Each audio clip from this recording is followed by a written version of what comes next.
Kıymetli Kenan Efendi, Neşir hepinize hayırlı vakitler diliyoruz ve Kadim Ustalarımız programıyla sizlerleyiz. Bu programımızda işlere emeğini vermiş, yıllarını vermiş kıymetli ustalarımızı ziyaret ederek onlarla röportaj yapıyoruz, muhabbet ediyoruz, tecrübelerini sizlere aktarıyoruz.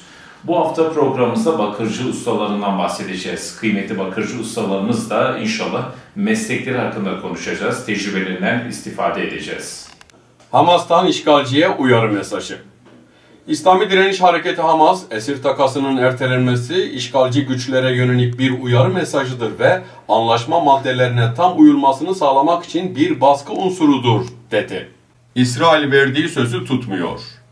Malezya'dan Endonezya'ya geçen Cumhurbaşkanı Erdoğan, İsrail'e tepkisi sürdü. Netanyahu'nun ateşkesi bozmak için fırsat kolladığını vurguladı. CHP'den satılık cami. CHP'li Mehmet Erdem Ural'ın yönetimindeki Turhal Belediyesi, AK Parti ve MHP'li üyelerin itirazlarına rağmen üzerinde 3 cami bulunan belediyeye ait arazilerin satılmasına karar verdi. 13 Şubat Dünya Radyo Günü Birleşmiş Milletler tarafından alınan bir karar. Dünya Radyo Günü tüm dünyada radyocular tarafından kutlanmaktadır. Radyo 1920 yılında faaliyete geçmiş olup 1927 yılında da Türkiye'de aktif olarak yayıncılığa başlamıştır. Radyonun yayın hayatına girmesiyle eğitim, kültür ve sanat alanında topluma birçok katkısı olmuştur. Radyo yapılan araştırmalara göre en güvenilir haber kaynaklarından bir tanesidir. Aslında toplum nezdinde bazen radyonun eskidiği konusunda söylemler olsa da radyo hiçbir zaman eskimeyen ve hala güncelliğini koruyan bir iletişim aracıdır.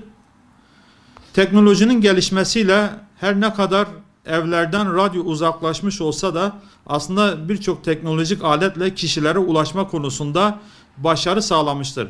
Özellikle trafikteki araçların %95'i yapılan araştırmaya göre radyo dinlemektedir. Yine mobil uygulamalar aracılığıyla veya farklı argümanlarla yine radyo kişilere ulaşmaktadır. Bundan dolayı radyo özellikle yaşı kemale ermiş olan dinleyiciler için maziye ulaşan bir alet. Yine genç kardeşlerimiz için de geleceğe dönük eğitici bir argüman olmaktadır. Türkiye bir pandemi süreci yaşadı dünya ile birlikte. Bu pandemi döneminde hiçbir zaman radyolar yayınlarını kesmedi. Yine asrın felaketi Kahramanmaraş depreminde radyolar aktif bir şekilde yayınlarını devam ettirdiler.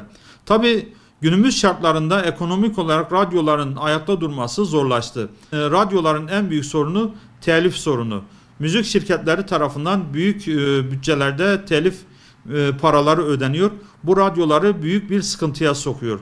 Yine artan enerji maliyetleri radyolar için büyük zorluklar yaşanmasına sebep oluyor.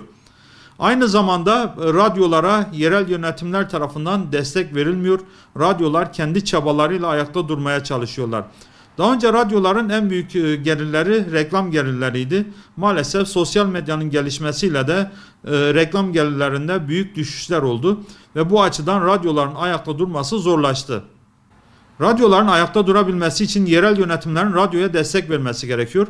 Yine yayın yaptığı şehirde iş adamlarının yerel radyolara destek sunması gerekmektedir. Bu şekilde ancak yerel radyolar ayakta durabilir.